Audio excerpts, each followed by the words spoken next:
So this is the last time, I hope you guys were reading, this was the last time that you are going to be reading Gerber. Well, I mean, you'll have to study a little bit, I guess, but you hate Gerber. No, it's like I was saying, it's she's perfect because she kind of tells you what's going on in the play, and she doesn't say anything frighteningly smart, and then it makes me look smarter. So, speaking of me looking smarter, I found out that if I play these videos to my 3-year-old, this knocks her out like in 15 minutes. And that's tough because she can stay up till 1 in the morning, no problem. We got the antidote. At a hand? All right, yeah, number 5. Yeah. It says, I know Mamelius is the narrator of A Winter's Tale, but when you ask what is A Winter's Tale in the play, I couldn't find an answer for that. Well, I have another question. Yeah, you're not supposed to have. Does anyone know? Yeah. Does it mean fairy tale? Yeah. It means fairy tale, and there's a, and then some people say that yeah. Oh, no. Is there another question? I think. Question. All right, we still need to clean this one up. I put that it was kind of he was starting to tell a tale of how people live in the shadow of death, always. So. That works. I like that. Yeah. Death is spooky. Yeah. For one of the questions, it asks about a Greek myth, and I know it was like the myth of her or whatever, but can you also say the myth of Persephone and Demeter, because that's actually the same myth, just different names, because Greek and Roman have different names for the gods. Yeah. Totally. What was your question? Where's the green road in the Winter Temple? The seacoast of Bohemia? Yeah. The sea. And then famously, Bohemia doesn't have a seacoast, but then somebody showed that it did at the time or something, and it's one of those. Pangea things? It's that other kind of Shakespeare studies that I don't really do. Yeah. How do we know that the Winter Queen Elizabeth and her husband, the King of Bohemia's little adventure didn't influence the plot of Shakespeare's play? Because it happened after the play was written. Yeah. It's great. She has one of her finest moments. She has another article that's making fun of the kind of historicism, and this showed that Shakespeare's play was causing history instead of vice versa. It was kind of funny. Yeah. How is Bohemia like Carnival? Yeah. Because the people that are lower on the social scale become the higher. And it's actually it's set up so the central sort of thing that's going on is they're having sort of what we would call a Lord of Misrule ceremony, and you'll see. But yeah, it works pretty well in that. I think you were first. What is A Winter's Tale in colloquial usage? Fairy tale. You were next. 23. What is Autolycus's Autolycus? Autolycus's essence? Is it that he doesn't have one? Yeah. Okay. What was it? I love it when people answer their own questions. Well, I was like reading it and I was like, I don't know. Yeah. How does the ending flirt with incest? Does the king doesn't know that it's his daughter, and he contemplates marrying her? Yeah. It's a nice little creepy moment. It's like, I'd like to bag that. That's his daughter. Zing!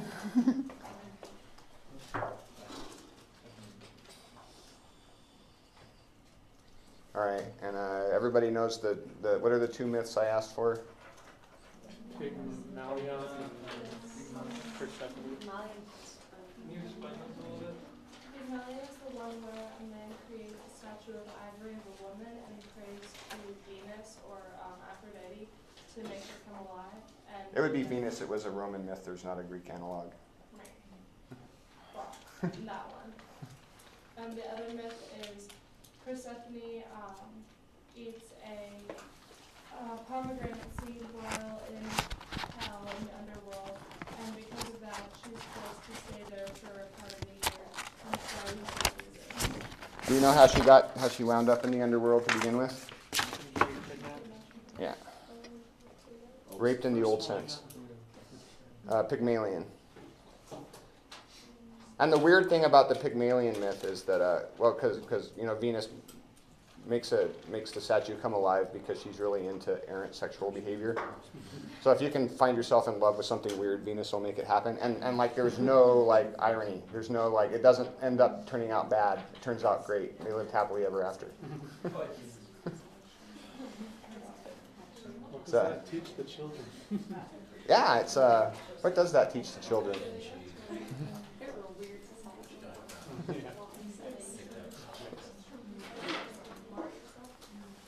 Yeah. What mitigates the tragedy of Antigonus' death? Antigonus? Yeah. The description of it, like, they didn't really, like, make it seem, like, really upsetting, so it's just sort of. Yeah, exit pursued by bear. Yes, sir. They made it out to be like far off romance. Yeah. Distanced it, made it comic. Those will both work. Exit pursued by bear. What does Garber say underlies the reunion scene? Anyone answer that one? Oh, the myth? What are the myth that Garber say underlies the reunion scene? It's the Yeah. The Persephone, Demeter, depending on how you want to roll with it. All right, I think that's all of them, right?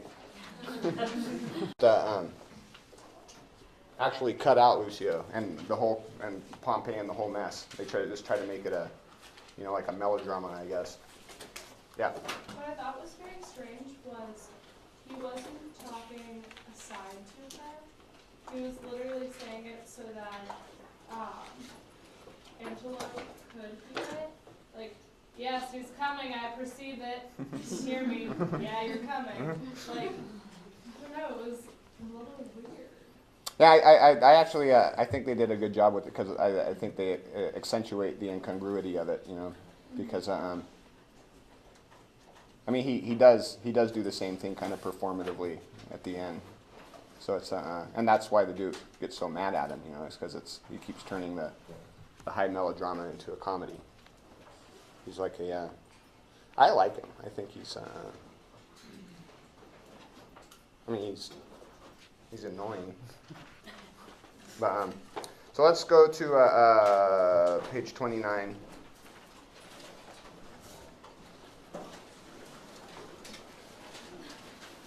Actually, let's go to page 31. We're going to have to crank.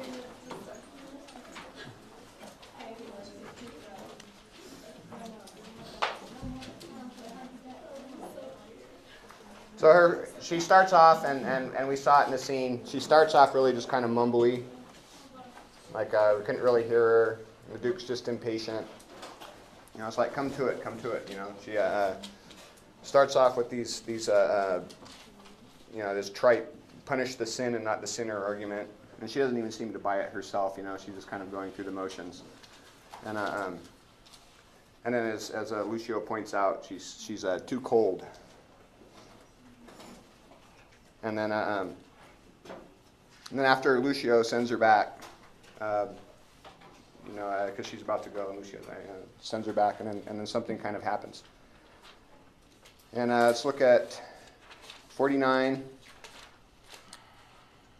So before she's making an argument about, you know, about judgment in general, and what's happening with her brother. But now she says, yes, I do think that you might pardon him, and neither heaven nor man grieve at the mercy. So she changes what her discourse is about from the topic from being Claudio to being Angelo. Yes. So, and then, so, you know, and then Angelo still kind of standoffish, but can you, if you would, starts talking about the nature of power. And then she kind of starts warming up at about 57 after Lucio again says you're too cold. And can somebody read this? Yeah. Too late? Why no, I, that do speak a word, may call it again. Well, believe this, no ceremony that two great ones long, not the king's crown, nor the deputed sword. the marshal's trudgeon, nor the judge's robe, become them with one half so good a grace as mercy does. If he had been as you as he, you would have slipped him, but he, like you, would not have been so stern. So now she's good job. She starts cooking here, right? She's starting to fill her argument. She's getting kind of latched into it, and I would say that she kind of starts warming up. And I don't know if Angela is warming up, but she is, and so what do you think's causing this passion? Is she dwelling on her brother's situation? No, she says, no ceremony to great one long, king's crown, deputed sword, marshal's trudgeon, judge's robe. These are sort of signals of, I don't know, power, potency, as she'll say. And I would like to put forth yet another hypothesis, but what she's doing is she's starting to fantasize about Angelo's power, or the position that he's in at least. And for his part, he still wants her to leave at this point. But then we get the damning. I would to heaven I had your potency on the next page, and you were Isabel. Should it then be thus? No, I would tell what. Sorry. Yeah. So she wants to. This kind of hysterics manifesto of switching places with the dominant Y. And then the weird thing why I started laughing was because it occurred to me just now that she wants to be in his position so she can do whatever she wants to with Isabella. I know there's probably some implications in that. But to keep it out of porn territory, we won't. So, sorry, we kind of got to go fast. We got a lot to cover today. 73. So, and as Lucio points out, that there's the vein. You touch him, there's the vein. And we all have to laugh at that, right? I mean, that's sort of.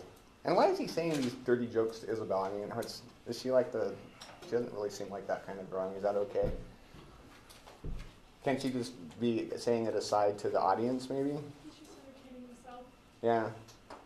And he's kind of and this keeps happening. We'll talk a little bit about this. This keeps happening to Isabella. She keeps getting coached, right, in all of her interactions. Yes, sir. She's a nun, so is he trying to bring out her inner bad girl back on the shows? I mean, maybe he just doesn't think she'll get it, or yeah. Because he does say earlier that he's really into her being that unlike all of the other virgins, which he makes sport with, that there's something sanctimonious about her that he won't get in. So then, so anyway, Angelo, your brother's a forfeit to the law, and you but waste your words. Can I get a passionate reading starting at 73, Isabella? Yeah. This should be good. And alas, alas. Alas, alas, why all the souls that were forfeit once, and he that might the vantage best have took, found out the remedy. How would you be, if he, which is the top of judgment, should but judge you as you are? Oh, think on that, and mercy then will breathe within your lips, like man you made. All right. Awesome. Well, first of all, there's our O, and we should be all like every time we see an O, our ears should be pricking up. Yeah. Yeah, exactly. Right. The O face.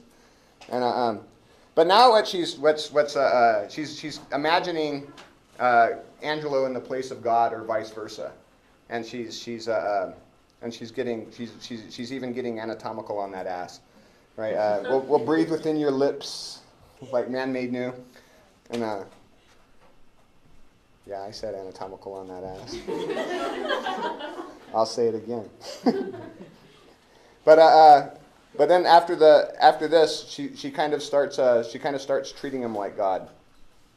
But and then a little bit below, when after the I well said, Angelo talks, and he says, "The law hath not been dead, though it hath slept." those many had not dared to do that evil, if in the first that did edict infringe had answered for the deed. Now 'tis awake. Just like black vengeance. And then he keeps saying this. This always cracks me up when it happens a lot when the kings issue the sort of performative speech act. Be satisfied, be content, as if the power of the king, that's sort of the ultimate fantasy of the power of the king to say to the pleading maiden, be satisfied. I mean, there's a fantasy of power, right? Not to get all pornographic again. But so on 110, Isabel, she's excellent to have a giant strength, but tyrannous to use it like a giant. After the O, and then by 110 through 124, can I get yet another passionate reading? I want to see what kind of passionate readings we can elicit from Isabella here. Is it the great men? Yeah. Okay. Could great men thunder as Jove himself does? Jove would ne'er be quiet. For every pelting, petty officer would use his heaven for thunder. Nothing but thunder, merciful heaven, thou rather with thy sharp and sulphurous bolt splitst the unwedged and gnarled oak than the soft myrtle.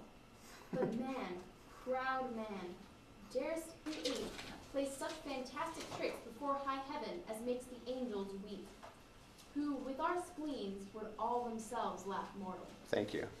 And then Lucio, of course, to him when she will relent. He's coming, I perceive it. So this is the thing so Lucio's warmed up at any rate. But why, merciful heaven, thou rather with thy sharp and sulphurous bolt splits the unwedgeable and gnarled oak. Oh, come on. That's not a coincidence. So this gets so this is she's just fantasizing about God and his omniscience and his omnipotence and his ability to split the gnarled oak. And then, and she's we've seen she's conflating this gnarled oak splitting power with Angelo. But and then gives Angelo a way to play that role. And like with other great men, as we continue, Angelo can just with saints like great men, and so she's putting Angelo on this divine thing, and then of course juxtaposing it with the angry ape of somebody that just uses whatever power he has, so and then creates the comic situation of it, right? Because she's wow, I turned to the wrong page. And so the options are, you can jest with saints and be in on the triangulated joke, or you can be like an angry ape, be the butt of the triangulated joke. So what do you do to jest with the saints? You can either use your power like an angry ape, or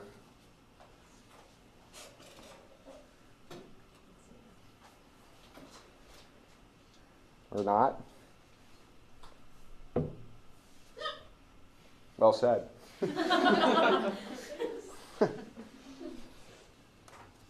All right, well, mercy is actually paradoxically the way that Isabel codes power. To have power and to use it is to be an angry ape. To have the power to split the gnarled oak and to not, that's divine. That's power. That's what she wants. That's the thing. And so for Isabella, mercy equals potency, or potency equals mercy. And then she gets herself all riled up, and so Angelo even responds. She speaks into the sense that with my sense breeds with it, and everybody laughs. So obviously you get it. And so basically it's like, maybe I kind of am like God, which is a funny thing, because and then much to Lucio and Angelo's disappointment, she kind of deflates the whole thing, right? Famously, as Lucio says, "You've marred all else." What did he do to mar all else, or what did she do to mar all else?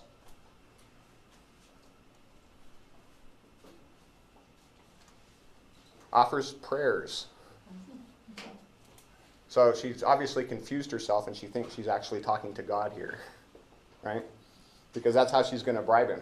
She says it's going to bribe him, and you know, Lucio and even Angelo are just like, oh, okay, well, because he gets the idea of getting bribed sparks Angelo's interest, but the idea of getting prayers,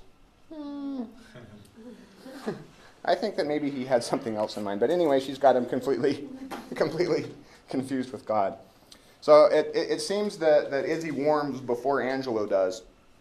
And she does so by fantasizing about Angelo having the potency, mercy, of Jove. And she says Jove because Jove, this was an on-again, off-again thing. But depending on the ever-shifting laws, you couldn't say God on stage, because it was either blasphemy or too piousness, depending on the shade of Puritan that was Lord Chancellor at the time.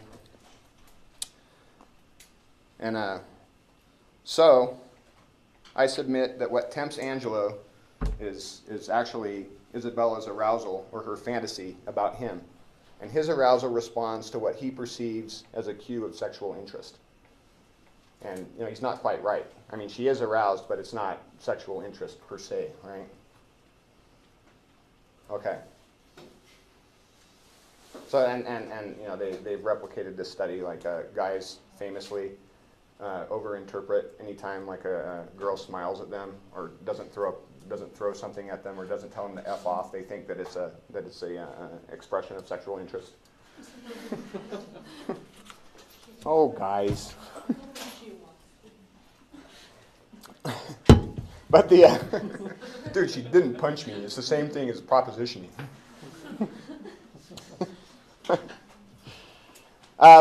So I mean, this begs the question that if Izzy is so aroused by Angelo, why doesn't she respond to his sexual proposition?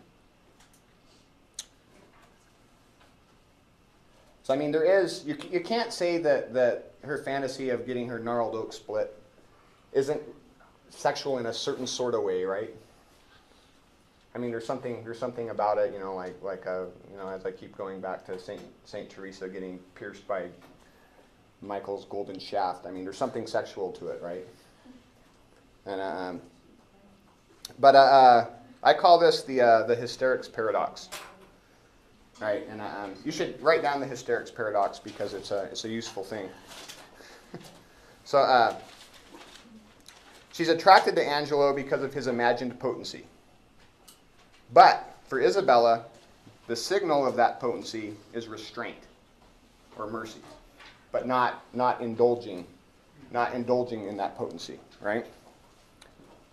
So to not restrain that potency and to use it makes you the angry ape instead of the austere god. So what it comes down to is to express sexual attraction is to ruin her sexual fantasy. Because as soon as you're just an angry ape that does stuff like that, then you're no longer the god that has the power that she's sexually attracted to. Well, that sucks. And I think that you'll find, if you ever take the time to ponder your friends of friends, you'll find that many people have a bit of the hysteric about them, and not just women and girls and stuff. For example, Angelo, whose desire works the same way, only backwards. Let's go to page. We are on page 35. So,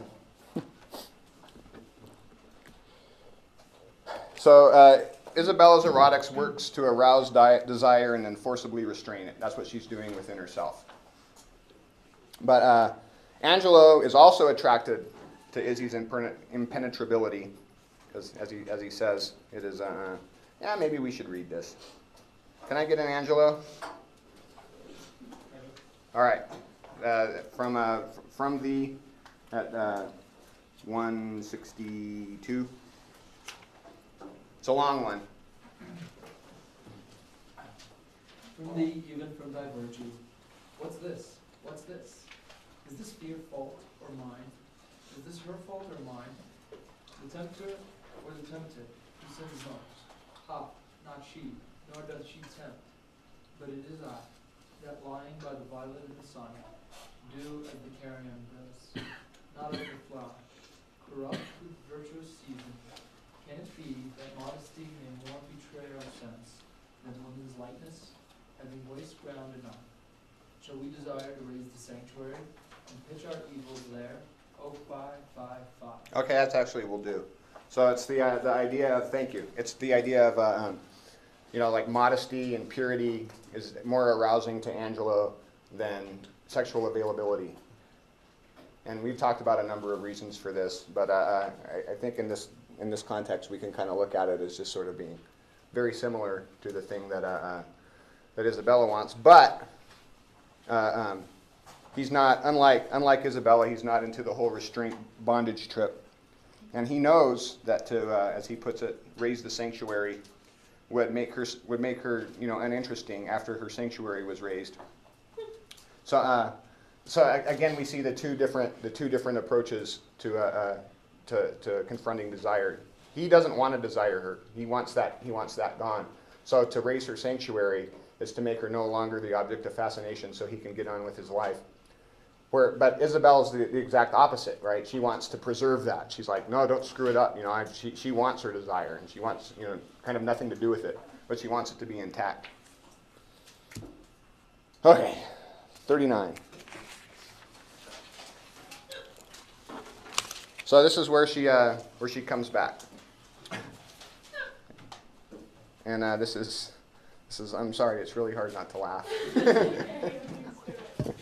Okay. So I've already offended 2 people today, and then I made a joke too soon about the marathon thing last class. So. I really don't have a good sense of these things. So anyway, Isabella comes back in, and her first words, "I am come to know your pleasure." Do you remember who said I have come to know your pleasure before? Yeah, to the Duke, right? So so word for word, she repeats what Angelo said to the Duke in 1:1. So we kind of have this, Angelo is to the Duke as Izzy is to Angelo kind of relationship. So, and then, creepy Angelo can't just say it. This is something that Isabella and Angelo also have in common. They can't get to the fucking point. But, I guess that's kind of the comedy. And then the come on of all come-ons. Give up your body to such sweet uncleanness. Yeah. Yummy. And then she says, "Sir, believe this, I had rather give my body than my soul."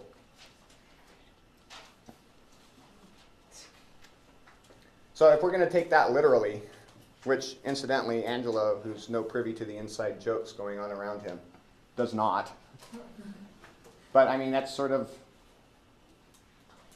yes. He thinks that she's flirting with him. Well, but what does she say? I'd rather give my body than my soul.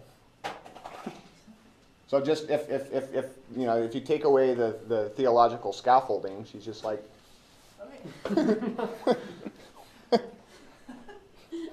So, but this whole discourse, as Angelo points out here on 41, "Nay, but hear me, your sense pursues not mine." Well, whose sense isn't pursuing who? Either you are ignorant or seem so crafty, and that's not good. So, and does Isabel know what she's doing? Not really. I think it's an open question. I don't know. She's women always, they famously have a very interesting relationship with their own desires. I know that only because I'm such a, as you know, deep fan of trash romances. I figure, if you want to figure out the opposite sex, you enjoy their emotional porn. But Isabella's reaction to this, and this goes to her, this goes to their. Okay. Her relationship to knowledge and her desire graph. What does she say? Right after Angelo says, "So crafty and that's not good." "Let me be ignorant." This is Desdemona's trick too, right? No! All right, well, at least we're laughing at something. And then Angelo hypothetically lays out a hypothetical situation. Again, why can't he just say it? So say there's a guy that's going to die, but his sister, let's call him sister, can keep him, the guy that's going to die, from dying if she, let's just call her, I don't know, Isabella, sleeps with the guy that's got the power to forgive him. Let's call him Angelo. And then we get this lovely thing. All right, I'm going to do this one because I've been practicing it. All right, 42. Actually, maybe if I do this, I won't be able to regain my composure for the rest of class. So, what would you do? He says, as much for my poor brother as myself. That is, were I under the terms of death, the impression of keen whips and wear his rubies, and strip myself to death as to a bed that longing have been sick for. Ere I yield my body up to shame.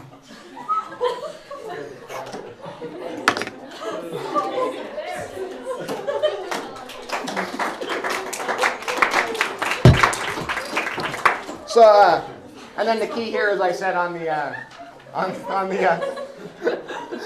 Mary's traumatized.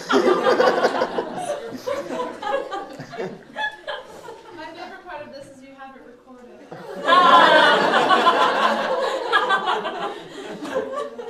Yeah, you'll see who's laughing when I get my call to Hollywood. So, as I hint on the reading questions, the key word here is ear, which means before. So everything that she says, she wants to be under the terms of death, getting the impression of keen whips, stripping herself to death as to a bed, before. So this is actually the conditions of her having sex. She's like, well, if you're willing to do all of this. It's basically just this fantasy where she's, tortured, raped, and then killed. And Angelo, for his part, is oblivious to this, as he says that Izzy is oblivious to his innuendo. And then she talks a little bit later about dying forever on 105 through 108. And then, I think you do the pun on death that was so common then, and she's actually got this, death is eternal orgasm thing. And she's got some issues. So this begs the question, does this mean that Izzy wants to be raped and murdered, kind of like Desdemona? Is anyone willing to say yes? I don't think so. My take is actually probably to the of everyone, and also, but seriously, I don't. I think that this actually explains her aversion to sex, because if this is what she thinks sex is like, then if I thought that's what sex was like, I wouldn't want anything to do with it. That's the last thing. I don't want to be, whatever, biological urges or whatever. It's got nothing. I don't want that.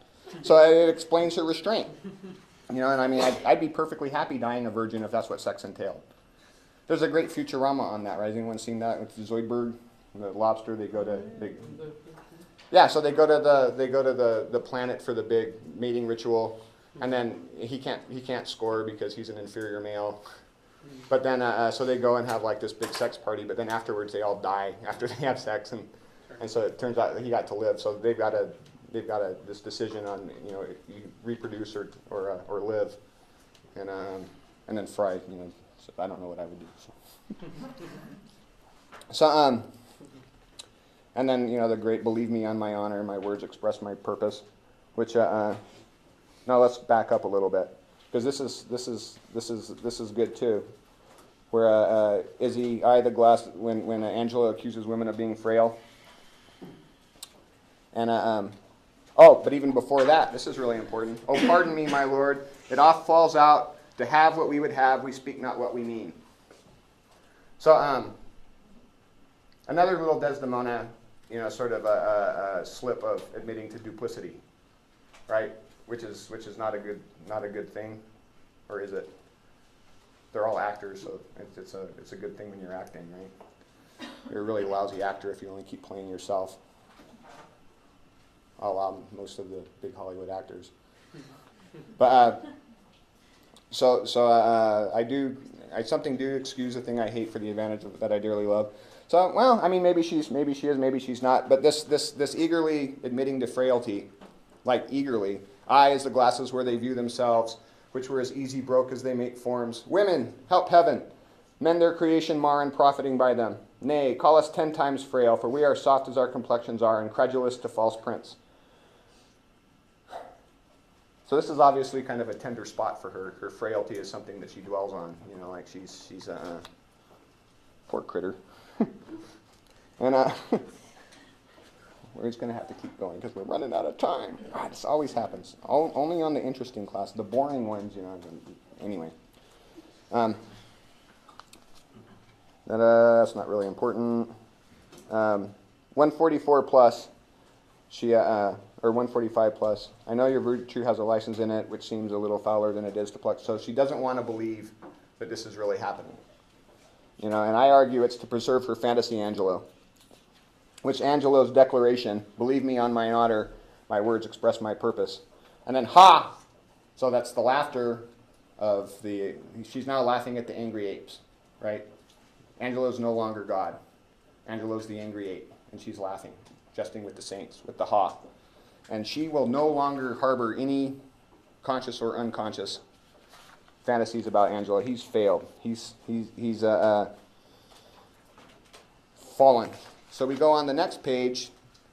Her last talk, she says, all to my brother, though he hath fallen by prompture of the blood, yet he hath in him such a mind of honor, that had he 20 heads of tender down on 20 bloody blocks, he'd yield them up before his sister should her body stoop to such abhorred pollution.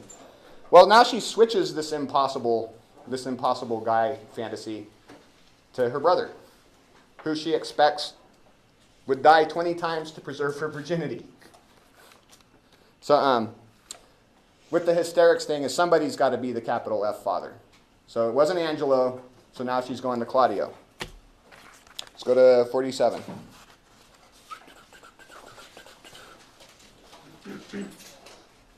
So, this would have been a good scene to watch, too, because this is awkward. Isabella comes with comforts. Now, sister, what's the comfort? Why? As all comforts are, most good indeed. You're going to get killed. But you're going to heaven. And Claudio's like, well, okay. And then Isabella gives him the possibility of getting out, which oh, and I just want to say, none but such a remedy as to save a head, to cleave a heart in twain. Now that's an interesting. So to save a head could be maidenhead or a head. And I don't want to go there. We'll just talk too long about it. We've got to get through this. We've got a test on this, Yeah, and then the death versus unwanted sex dilemma. We've talked a little bit about that. Claudio still has no idea what's going on, but he knows what he's supposed to say on 82 through 85 because the Duke has been coaching him. If I must die, I will encounter darkness as a bride and hug it in my arms.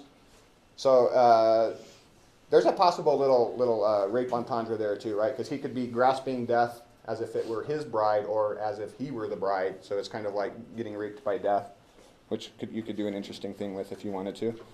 And then that I put here in my notes basically that he'll make sweet love to death, or get raped by tomato, and then after he mans up in this way, Isabella's, there spake my brother, there's my father's grave, did utter forth a voice. So she's impressed with this superhuman stoicism, right? And so she characterizes her brother's voice as being ventriloquized. Is that a word? As if he were being ventriloquized. It has to be. Ventriloquized by the dead father, who she absolutely approves of. Interesting. So, but, shortly after, she tells Claudio of this possible way out, and this Friar Duke's be absolute for death argument gets thrown out the window because the silver lining of hope makes the idea of death unbearable. So remember the colostomy principle? This is why you never want to give people hope. It makes them very unhappy. Death is a fearful thing, saith Claudio, who was just saying that death is something that he wants to make sweet love to. So, and then we get this 118, I but to die, and we know not where to lie in cold obstruction and to rot, the sensible warm motion to become a needed clod. And I don't want to read it all because we're running out of time. Mark this. I've got a feeling it's going to be on the final. In thrilling region of thick-ribbed ice, to be imprisoned in the viewless winds and blown with restless violence round about the pendant whirl. So he really freaks himself out with this explicit and richly rendered description of death.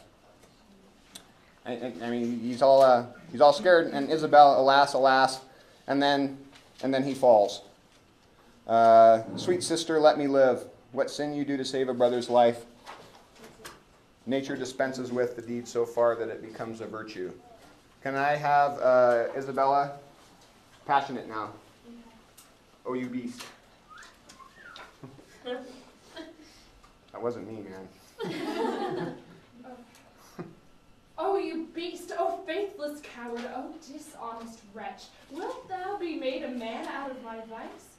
Is it not a kind of incest to take life from thine own sister's shame? What should I think?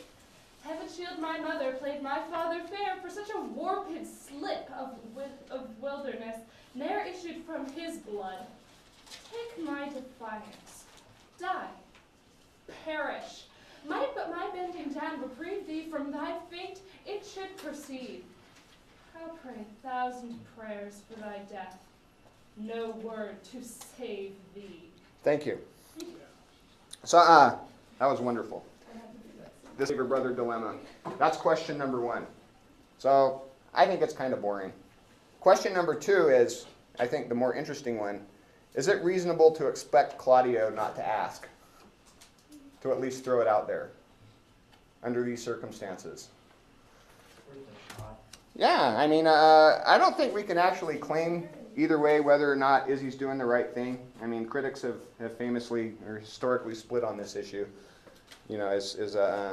But I feel pretty strongly that whether or not that this response is a little bit disproportional in its vehemence to Claudio's moment of weakness.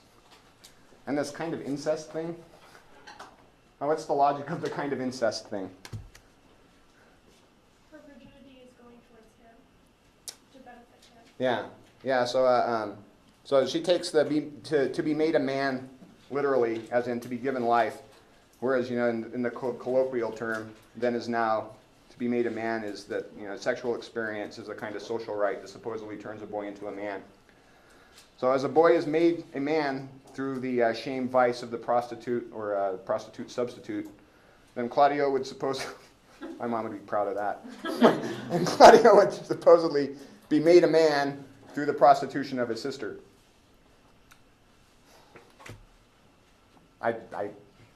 Is she insane?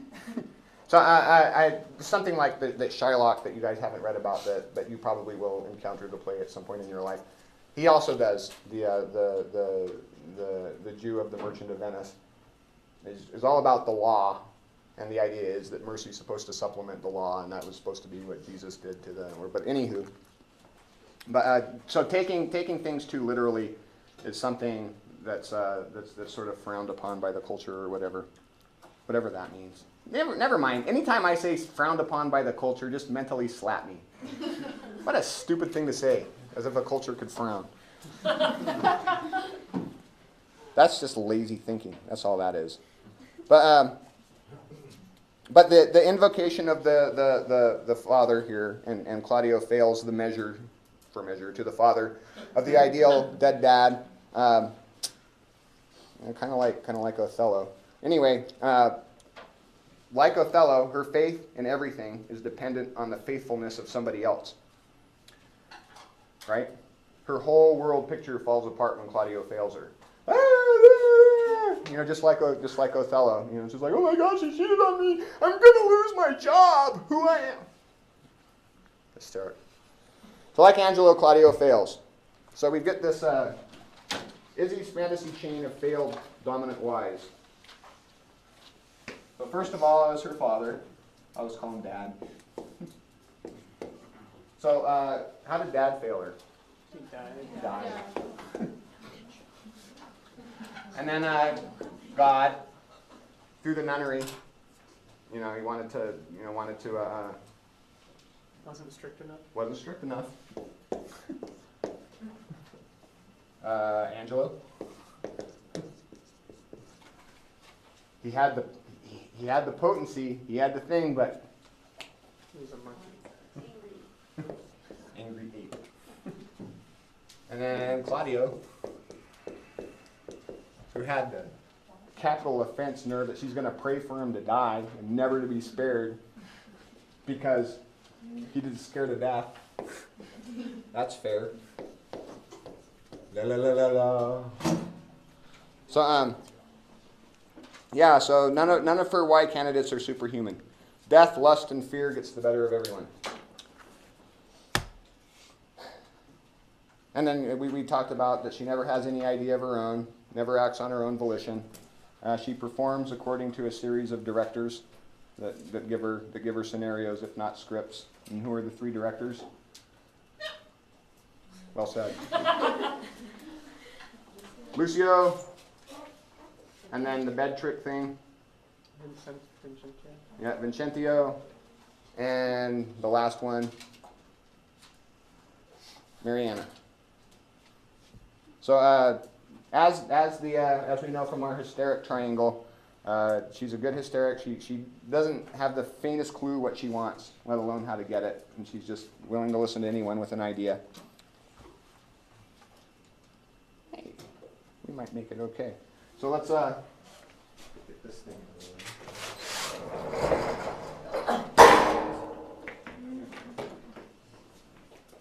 So we got Izzy, Desire 1, Desire 2.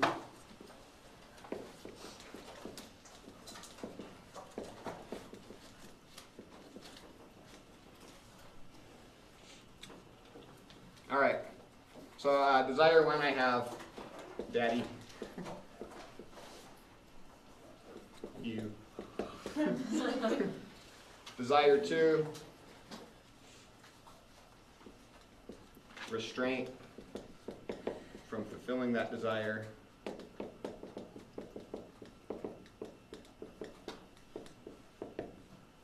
Relationship with knowledge, let me be ignorant. I'm not even going to write the problem because the problem is always conflicting desires. And then solution, death or maybe marriage. If the Duke is Y enough, marriage should work, right? So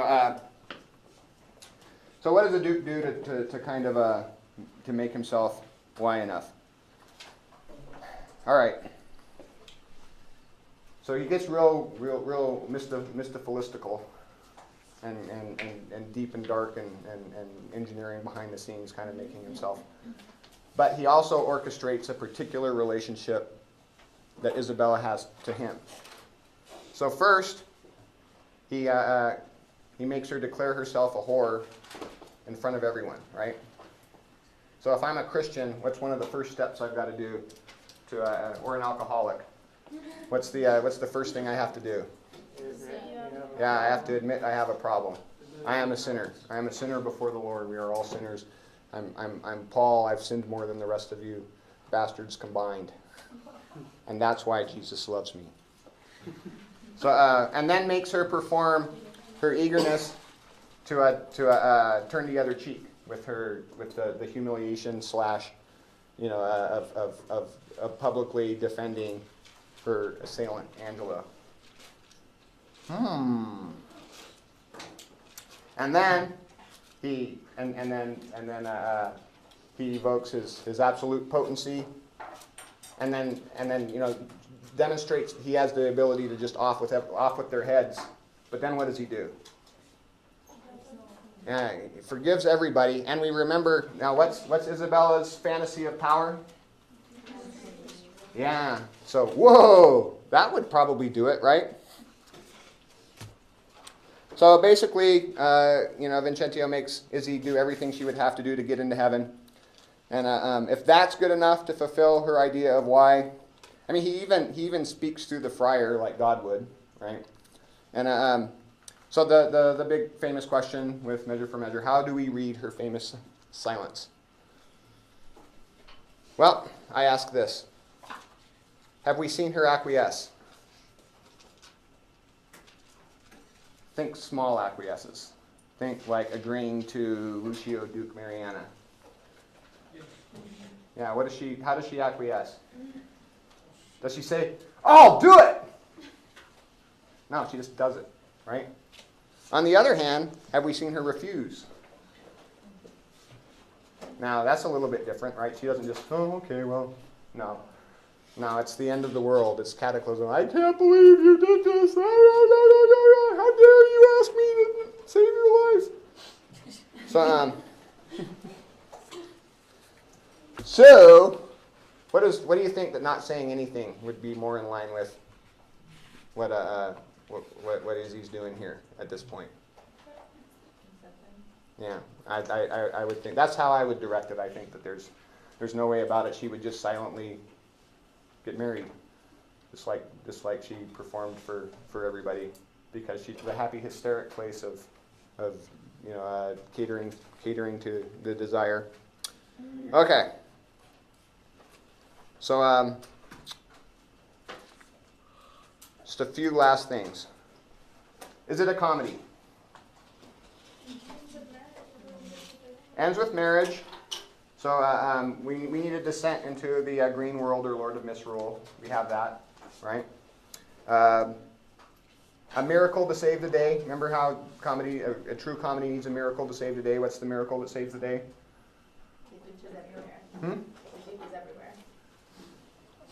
Yeah, that's miraculous, but what's the miracle? This is what keeps the Duke from actually having successfully engineered everything, because that would have been a melodrama. There's a miracle that happens. Just something that appears out of the blue. Yeah, Ragazine's head. Just, oh no, we're in trouble now because we can't kill Barnadine or whatever his name is. Can't kill Claudio, but we need a head. Funny you should ask. I happen to have a head of an evil pirate that died of natural causes.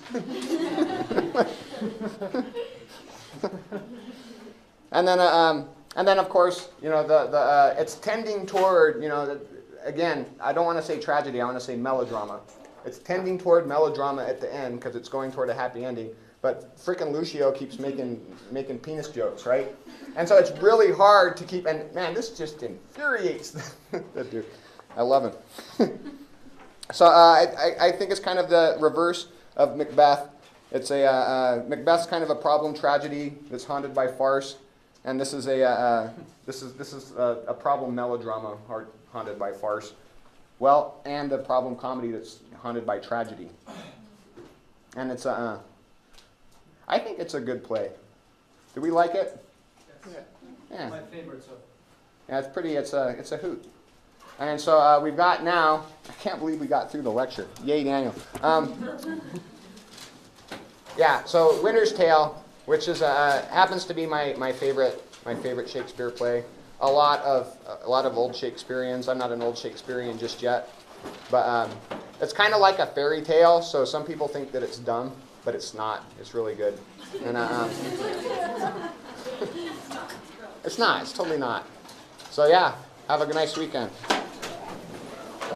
But yeah, it works pretty well in that. I think you were first. What is a winner's tale in colloquial usage? Fairy tale. You were next. 23, what is Autolysis at the, or no, just kidding. Autolycus? Autolycus' essence, is it that he doesn't have one? Yeah. Okay. What was I love it when people answer their own questions. Well, I was like reading it and I was like, oh. Yeah. How does the ending flirt with incest? Does the king doesn't know that it's his daughter, and he contemplates marrying her? Yeah. It's a nice little creepy moment. It's like, I'd like to bag that. That's his daughter. Zing!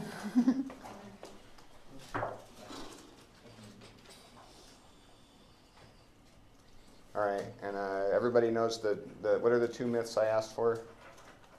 Pygmalion and Persephone. Can you explain this a little bit? Isabella is the one where a man creates a statue of Ivan. Supposed to have. Does anyone know? Yeah. Does it mean fairy tale? Yeah.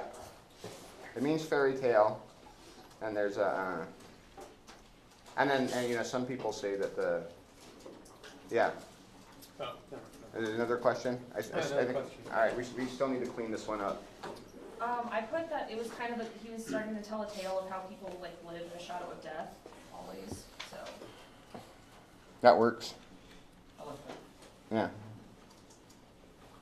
Death is spooky. Yeah.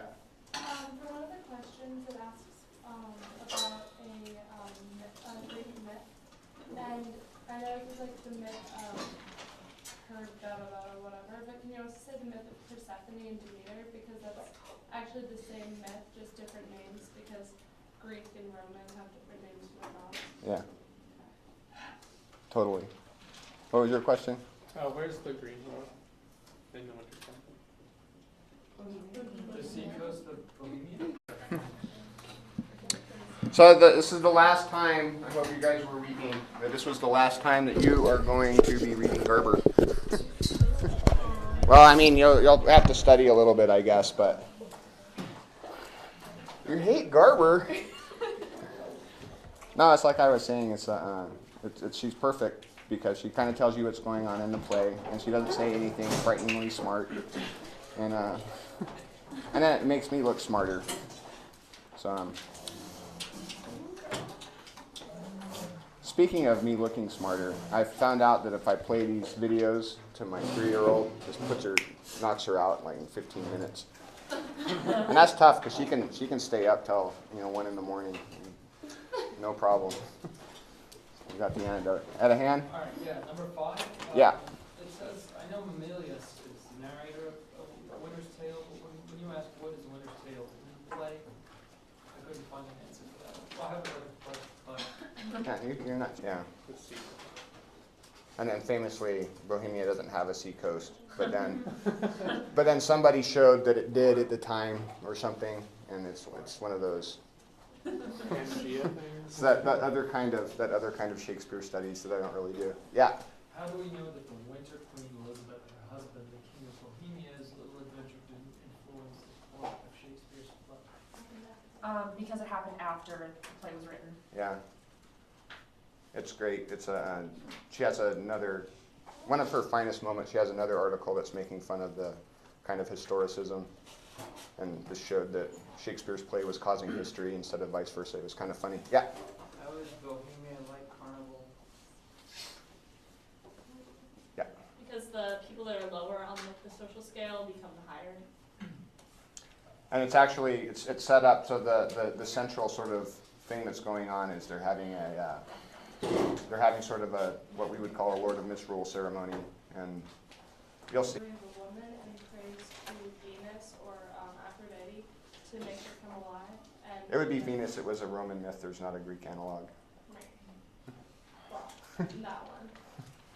The other myth is Persephone eats a pomegranate seed while in hell in the underworld, and because of that, she's forced to stay there for a part of the year until he freezes. Do you know how she wound up in the underworld to begin with? Yeah. Raped in the old sense. Pygmalion. And the weird thing about the Pygmalion myth is that, because Venus makes the statue come alive because she's really into errant sexual behavior. So if you can find yourself in love with something weird, Venus will make it happen. And like there's no like irony. There's no like it doesn't end up turning out bad. It turns out great. They lived happily ever after. What does So, that teach the children?